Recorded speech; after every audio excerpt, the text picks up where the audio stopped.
Amis chrétiens, vous qui m'écoutez à travers les réseaux sociaux sur la plateforme YouTube, je voudrais vous saluer chaleureusement dans le nom de Jésus-Christ. La méditation que je vous propose a pour titre « Il y a-t-il un capitaine dans le bateau ?» Les événements que nous avons vécus ces derniers jours et que nous vivons encore peuvent nous pousser à poser cette question « Il y a-t-il un capitaine dans le bateau ?» Je voudrais vous inviter à considérer un épisode de la vie de Jésus et ses disciples qui se trouve dans le livre de Marc. Marc chapitre 4, versets 35 à 41. Je sais qu'il y a beaucoup de leçons à tirer de ce passage, mais je voudrais mettre l'accent sur deux de ces leçons. Marc chapitre 4, versets 35 à 41. La Bible dit ceci. Ce même jour, le soir étant venu, Jésus leur dit, « Passons à l'autre bord. » Après avoir renvoyé la foule, ils l'emmenèrent dans la barque où il se trouvait. Il y avait aussi d'autres barques avec lui. Il s'éleva un grand tourbillon et les flots se jetaient dans la barque au point qu'elle se remplissait déjà. Et lui, il dormait à la poupe sur le coussin. Ils le réveillèrent et lui dirent, « Maître, ne t'inquiètes-tu pas de ce que nous périssons ?» S'étant réveillé, il menaça le vent et la mer et il dit, « Silence, tais-toi !»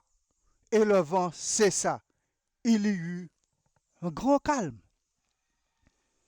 Puis il leur dit, « Pourquoi avez-vous ainsi peur? Comment? N'avez-vous point de foi? » Ils furent saisis d'une grande frayeur et ils se dirent les uns aux autres, « Quel est donc celui-ci à qui obéissent même le vent et la mer ?» Je voudrais vous inviter à noter premièrement que le texte dit que ni les tourbillons, ni les flots qui se jetaient dans la barque, ni l'eau qui commençait à monter n'a réveillé le Christ. Il dormait, chers amis. Il dormait. Et vous vous êtes sans doute déjà posé la question, comment Jésus pouvait-il dormir dans une barque en pleine tempête? Laissez-moi vous dire qu'aucun élément déchaîné ne peut déranger sa tranquillité. Il est secret quand les flots de la mer mugissent, écument, se soulèvent jusqu'à faire trembler les montagnes. Ce sont, chers amis, les cris de ses disciples qui l'ont fait sortir de son sommeil. Ce sont les cris de ses amis qui l'ont réveillé. Quand l'ennemi pense avoir le dessus sur nous, il essaie par tous les moyens de nous décourager. Jésus entend nos cris et il agit en notre faveur. Si les circonstances maintenant laissent à penser que notre Sauveur dort, alors il est temps de crier à lui. Nous avons beaucoup parlé de l'extrêmement petit, un virus. J'aimerais, amis chrétiens, que nous parlions de l'extrêmement grand, notre Dieu. Celui qui reste un secours et un appui pour quiconque est un problème et crie à lui. Oui, Dieu est au milieu de son peuple. C'est pourquoi, dit la Bible, quand le malheureux crie, l'Éternel entend et il le sauve de toutes ses détresses. Si le vent et la mer lui obéissent, alors, chers amis, qu'est-ce qu'il n'est pas capable de faire pour ses enfants?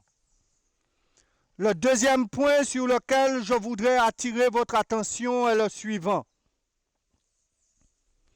La Bible précise que c'était un grand tourbillon et que le flot se jetait dans la barque à tel point qu'elle se remplissait déjà.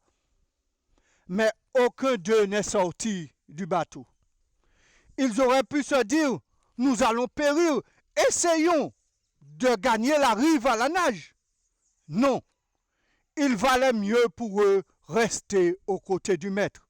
Il valait mieux, chers amis, rester dans le bateau. Et même si on a l'impression qu'il va couler, tant que Jésus est à bord, il nous mènera au port. Je veux dire, amis chrétiens, qu'il vaut mieux être aux côtés du Christ pour affronter les tempêtes de la vie que de les affronter sans lui. La bonne attitude est de faire appel à Jésus et de le laisser apaiser la tempête. Le chant des enfants dit bien, avec Jésus sur le bateau, je peux rire de la tempête. Les événements ne poussaient certainement pas à la joie dans ces circonstances, mais je peux être sans crainte parce que celui à qui obéissent le vent, la mer, les éléments de la nature, il est avec nous.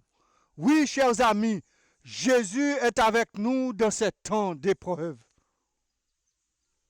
Quand vous verrez toutes ces choses arriver, redressez-vous et levez la tête, car c'est de Dieu que vient la délivrance. Je veux dire solennellement qu'il y a un capitaine dans le bateau. Oui, il y a un capitaine aux commandes. Le problème, c'est que moi, je ne suis pas à ma place. Je suis à la place du capitaine. J'aurais dû être à côté et laisser la véritable place à notre Sauveur et Seigneur Jésus-Christ.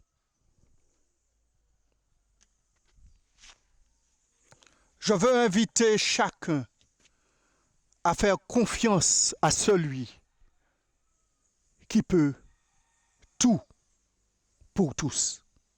Prions si vous le voulez bien.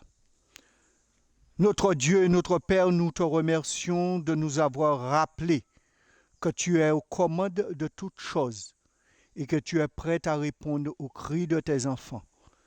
Aide-nous à placer notre confiance en toi et en ta parole, au nom de Jésus. Amen.